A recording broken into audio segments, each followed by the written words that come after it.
1882ನೇ ಇಸ್ವಿನಲ್ಲಿ ಮೈಸೂರು ಗೂಡ್ shed terminal ಶುರುವಾಗಿದೆ.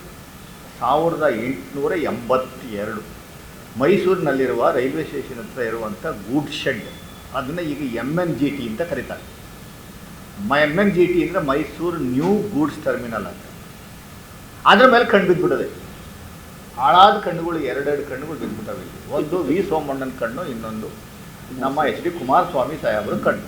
ಅದನ್ನು ಇಲಿಯೂರಿಗೆ, ಮಂಡ್ಯದಲ್ಲಿರುವಂಥ ಇಲಿಯೂರಿಗೆ shift ಮಾಡುವಂಥದ್ದಕ್ಕೆ ಪ್ರಯತ್ನ ಮಾಡ್ತಾರೆ. 2024 ಅಕ್ಟೋಬರ್ ತಿಂಗಳಲ್ಲೇ ಶಿಫ್ಟಿಂಗ್ಗೆ ತಯಾರಾಗಿತ್ತು. ಆಗ ನಾನು ಮುಖ್ಯಮಂತ್ರಿಗಳನ್ನು ಪರ್ಸನಲಾಗಿ ಭೇಟಿ ಮಾಡಿ ಅವರಿಂದ ಒಂದು ಪತ್ರವನ್ನು ವೈಷ್ಣವ್ ಕೇಂದ್ರ ರೈಲ್ವೆ ಮಂತ್ರಿ ಅವರಿಗೆ ಪತ್ರವನ್ನು ಬರೆಸಿ ಫೋನಲ್ಲಿ ಮಾತಾಡ್ತಿದ್ದೀನಿ. ವಿ ಸೋಮಣ್ಣನವರೆಗೂ ಕಾಪಿ ಹಾಕ್ತಿದ್ದೀನಿ. ಅದು ಹಾಕದ ಮೇಲೆ ನಿಂತಿತ್ತು. ಈಗ ಇದಕ್ಕಿದ್ದಂಗೆ ಮತ್ತೆ ಅದು ಇಲಿಯೂರು ಬೇಡ ಪಾಂಡವಪುರಕ್ಕೆ ತಗೊಂಬರೋಣ ಅಂದ್ಬಿಟ್ಟು ಮನೆ ಎಲ್ಲ ಇನ್ಸ್ಪೆಕ್ಷನ್ ಮಾಡ್ಕೊಂಡು ಬಂದವರು. ಮಾಧ್ಯಮದವ್ರು ಕೇಳಿದ್ದಕ್ಕೆ ಇಲ್ಲ ಅಂತಾರೆ, ಸುಳ್ಳು ಹೇಳ್ತಾರೆ. ನಾವು ಹೇಳ್ತಾ ಇಲ್ಲ ಸ್ವಾಮಿ, ನಿಮ್ಮ DRM, Mysuru DRM, he has given a paper statement. He has made it very clear in all the newspaper it has appeared. We are going to shift ಅಂತ ಅವ್ರು ಹೇಳ್ತಾರೆ ಇಲ್ಲಿ ಭಾಳ ಸ್ಪಷ್ಟವಾಗಿ. ಮುದಿತ್ ಮಿತ್ತಲ್ ಅನ್ನೋರು 4ನೇ ತಾರೀಕು ಏಪ್ರಿಲ್ ತಿಂಗಳಲ್ಲಿ ಒಂದು ಸ್ಟೇಟ್ಮೆಂಟ್ ಮಾಡಿದ್ದಾರೆ. We are going to shift this to Yeliyur, otherwise Pandavapura. ಯಾಕೆ ಶಿಫ್ಟ್ ಮಾಡ್ತಾರೆ ಅಂತ ನಾನು ಕೇಳಿದಾಗ, ಒಂದೇ ಭಾರತ್ ಅಂತ ಒಂದು ಟ್ರೈನ್ ಬರ್ತದಲ್ಲ ಚೆನ್ನೈಯಿಂದ, ಬಂದು ಮಧ್ಯಾಹ್ನ ಬಂದು ಹೊರಟುತ್ತದೆ, ಇನ್ನೊಂದು ರಾತ್ರಿಗೆ ಬರ್ತದೆ 11 ಗಂಟೆಗೆ. ಆ ಟ್ರೈನ್ ಬಂದಾಗ ಉಳ್ಕೊಳ್ಳೋಕ್ಕೆ, ಯಾರು ಜನಗಳು ಉಳ್ಕೊಳ್ಳೋಕ್ಕಲ್ಲ, ಟ್ರೈನ್ ಉಳ್ಕೊಳ್ಳೋಕ್ಕೆ, ಟ್ರೈನ್ ನಿದ್ದೆ ಮಾಡೋಕ್ಕೆ ಆ ಜಾಗ ತಾತಾವ್ರೆ.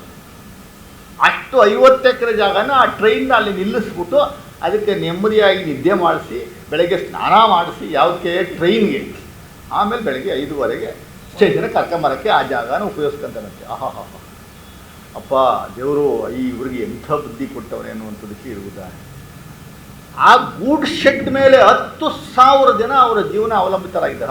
10,000 ಜನ, loaders, unloaders, drivers, lorry drivers, cleaners, 10,000 ಜನ ದಿನನಿತ್ಯ ಊಟ ಮಾಡಿ ತಿಂತಾ ಇದ್ದಾರೆ. 600 ಟ್ರಕ್ ಲೋಡಿಂಗ್ ಆ್ಯಂಡ್ ಅನ್ಲೋಡಿಂಗ್ ಆಗುತ್ತೆ ದಿವಸ. 600 ಟ್ರಕ್ ಲೋಡಿಂಗ್ ಆ್ಯಂಡ್ ಅನ್ಲೋಡಿಂಗ್ ಆಗುತ್ತೆ. ನಾನು ರೈಲ್ವೆ ಡಿಪಾರ್ಟ್ಮೆಂಟಿಂದ ಮಾಹಿತಿ ತಗೊಂಡಿದ್ದೀನಿ. ರೈಟ್ ಇನ್ಫಾರ್ಮೇಷನ್ ಆ್ಯಕ್ಟಲ್ಲಿ 2025-26ನೇ ಸಾಲಿಗೆ ಬರೀ ಗೂಡ್ಸ್ ಟ್ರಾನ್ಸ್ಪೋರ್ಟಿಂದ ಮೈಸೂರು ಸಂಪಾದನೆ ಮಾಡಿರೋ ದುಡ್ಡು ಎಷ್ಟು ಗೊತ್ತಾ? 4,990 ಕೋಟಿ. 4,990 ಕೋಟಿಯಿಂದ 10 ಕೋಟಿ ಕಮ್ಮಿ. ಎಷ್ಟಕ್ಕೆ? 5,000 ಕೋಟಿ ಸಂಪಾದನೆ ಮಾಡಿರೋದು. 5,000 ಕೋಟಿ ಹಣವನ್ನು ಸಂಪಾದನೆ ಮಾಡಿದೆ, ಲಾಭ. ಪ್ಯಾಸೆಂಜರ್ಸಿಂದ ಸಂಪಾದನೆ ಮಾಡಿರೋದು ಎಷ್ಟು ಗೊತ್ತಾ? ಬರೀ 450 ಕೋಟಿ. ಬರೀ 450 ಕೋಟಿ. ಇದನ್ನು ಶಿಫ್ಟ್ ಮಾಡುವಂಥದ್ದಕ್ಕೆ ದುರಂತ 1882ನೇ ಇಸ್ವಿನಲ್ಲಿ ಮೈಸೂರಿನಲ್ಲಿರುವಂಥ ಗೂಡ್ಸ್ ಟರ್ಮಿನಲ್ನ ಶೆಡ್ಡನ್ನು ನಿರ್ಮಾಣ ಮಾಡಿದ್ದು ಕೃಷ್ಣರಾಜ ಒಡೆಯರ್ 3.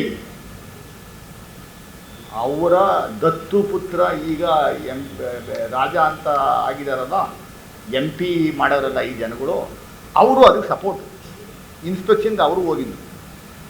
ಎಂಥ ದುರಂತ ನೋಡಿ, ಎಂಥ ದುರಂತ ನೋಡಿ. ಕುಮಾರಸ್ವಾಮಿಗಳೇ, ದಯಮಾಡಿ ಈ ಕೇಂದ್ರದಿಂದ ಏನೇನು ಯೋಜನೆಗಳನ್ನ ಕರ್ನಾಟಕಕ್ಕೆ ತಂದ್ರಿ, ಆಯಿತು ಬೇಡಿ ಬಿಡಿ, ಕರ್ನಾಟಕಕ್ಕೆ ಏನೂ ತರಲಿಲ್ಲ ಅನ್ನುವಂಥ ಗೊತ್ತು.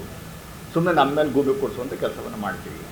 ಇರೋ ಯೋಜನೆಗಳೆಲ್ಲ ನಿಮ್ಮ ಕಡೆ ನಿಮ್ಮೂರಿಗೆ ಶಿಫ್ಟ್, ನಿಮ್ಮ ಲೋಕಸಭಾ ಕಾನ್ಸ್ಟಿಟ್ಯೂನ್ಸಿಗೆ ಶಿಫ್ಟ್ ಮಾಡ್ಕೊಂಬಿಟ್ರೆ ನಮ್ಮ ಕತೆ ಏನು? ಚಾಮುಂಡಿ ಬೆಟ್ಟನೂ ಶಿಫ್ಟ್ ಮಾಡ್ಕೊಂಬಿಡಿ ಅಂತ, ಆ ದೇವ್ರನ್ನು ತೊಗೊಂಡೋಗಿ ಅಲ್ಲೇನ ಬೇರೆ ಯಾವುದೋ ಬೆಟ್ಟದಲ್ಲಿ ತೊಗೊಂಡೋಗಿ ಇರಿಸುವಂಥ ಕೆಲಸವನ್ನು ಮಾಡಿ ಅಲ್ಲಿಗೆ ಶಿಫ್ಟ್ ಮಾಡ್ಕೊಳ್ಳೋಂಥ ಕೆಲಸ ಮಾಡಿ, ಮೈಸೂರನ್ನೇ ಶಿಫ್ಟ್ ಮಾಡ್ಕೊಂಬಿಡಿ.